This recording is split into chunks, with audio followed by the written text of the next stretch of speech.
Hello all, welcome to Chayalokam. Kishkindhapuri cinema చూశాను భయ్యా. ఈ సినిమా చూసిన తర్వాత నా ఒపీనియన్ ఏంటంటే ఇది హర్రర్ సినిమాల్ని ఎంజాయ్ చేసే వాళ్ళకి బాగానే నచ్చి తీరుతుంది. నాకు ఓకే పర్లేదు అనిపించింది సినిమా. ఎందుకంటే హర్రర్ సినిమాలో ఉండాల్సిన బేసిక్ టెక్నికల్ వాల్యూస్ కానీ అండ్ ఆ బ్యాక్గ్రౌండ్ మ్యూజిక్, హర్రర్ తాలూకు ఎఫెక్ట్స్ ఈ సినిమాలో అయితే బాగానే వర్కౌట్ అయ్యాయి. ఇక సినిమా ప్లాట్ విషయానికి వస్తే, కిష్కింధపురి అనే ఊర్లో సువర్ణమాయ అనే ఒక పాత రేడియో స్టేషన్ ఉంటుంది. ఇక ఆ రేడియో స్టేషన్ లోకి దయ్యాల్ని జనాలకి చూపిద్దామంటూ ఒక టీం వెళ్తుంది. ఇక వెళ్ళిన ఆ టీం కి అక్కడ ఎదురైన ఎక్స్పీరియన్సెస్ ఏంటి, మరి వాళ్ళు దయ్యాల్ని చూపించారా లేదా దయ్యాల వల్ల వాళ్ళకి ఏమన్నా థ్రెట్స్ ఉన్నాయా అనేది మీరు సినిమా చూసే తెలుసుకోవాలి. ఇక సినిమాలోని నటీనటుల విషయానికి వస్తే, మన బెల్లంకొండ శ్రీనివాస్ గురించి కొత్తగా అయితే చెప్పనవసరం లేదు. ఆయన ఎలాంటి క్యారెక్టర్ నైనా సరే ఆయన స్టైల్లోనే చెయ్యాలని ఎప్పుడో ఫిక్స్ అయినట్టున్నారు.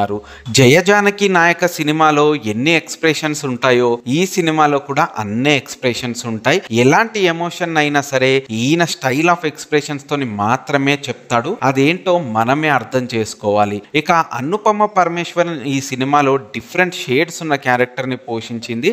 ఈమె పర్ఫార్మెన్స్ టూ గుడ్, చాలా బాగా అనిపించింది. ఇక హైపర్ ఆది తన స్టైల్ ఆఫ్ కామెడీతోని ఎంటర్టైన్ చేయడానికి ట్రై చేశాడు. కొన్ని చోట్ల అది అంతగా వర్కౌట్ అవ్వలేదు. ఇక సినిమాలోని టెక్నికాలిటీ విషయానికి వస్తే, సినిమాటోగ్రఫీ సింపుల్ గా చాలా డీసెంట్ గా ఉంది భయ్యా. ఇంకా బ్యాక్గ్రౌండ్ మ్యూజిక్ అయితే సినిమాకి బిగ్ ఎసెట్ గా నిలిచింది. ఎక్స్పెషల్ గా ఆ హర్రర్ ఫీల్ ని తీసుకురావడానికి బ్యాక్గ్రౌండ్ మ్యూజిక్ అయితే చాలా బాగా హెల్ప్ అయింది. అయితే సాంగ్స్ కొంచెం డ్రాప్ అయినట్టుగా నాకు అనిపించింది. పెద్దగా అలరించలేదు సాంగ్స్ ఈ సినిమాలో. ప్రొడక్షన్ డిజైనర్ కూడా డన్ ఏ గ్రేట్ జాబ్ అని చెప్పాలి. సినిమా ఎక్కువ పోర్షన్ ఒకే బిల్డింగ్ లో ఉన్నా కూడా ఆ సెట్ ని మాత్రం చాలా పర్ఫెక్ట్ గా డిజైన్ చేశారు. కొన్ని చోట్ల మంచి రియల్ లొకేషన్ ఫీల్ వచ్చింది. ఇక షైన్ స్క్రీన్స్, ప్రొడక్షన్ వాల్యూస్ అయితే టూ గుడ్, చాలా బాగా అనిపించాయి. Coming to the writer and direction, Koushik Peggalapati. ఈయన ఇంతకు ముందు చావు కబురు చల్లగానే సినిమా తీశాడు. టు బి హానెస్ట్ ఆ సినిమా నాకు పర్సనల్ గా చాలా బాగా నచ్చింది. నేను ఈ సినిమాకి వెళ్ళడానికి వన్ ఆఫ్ ద రీజన్ కూడా ఈ డైరెక్టర్ కోసమే. అయితే రైటింగ్ విషయంలో ఈయన అప్పటంత మ్యాజిక్ చేయకపోయినా ఒక హర్రర్ సినిమాకు ఉండాల్సిన బేసిక్ రైటింగ్ లో మాత్రం ఖచ్చితంగా సక్సెస్ అయ్యాడు. ఇక సినిమాలో కొన్ని ఇంట్రెస్టింగ్ ఎలిమెంట్స్, కొన్ని మ్యాజికల్ మూమెంట్స్ ఉంటాయి.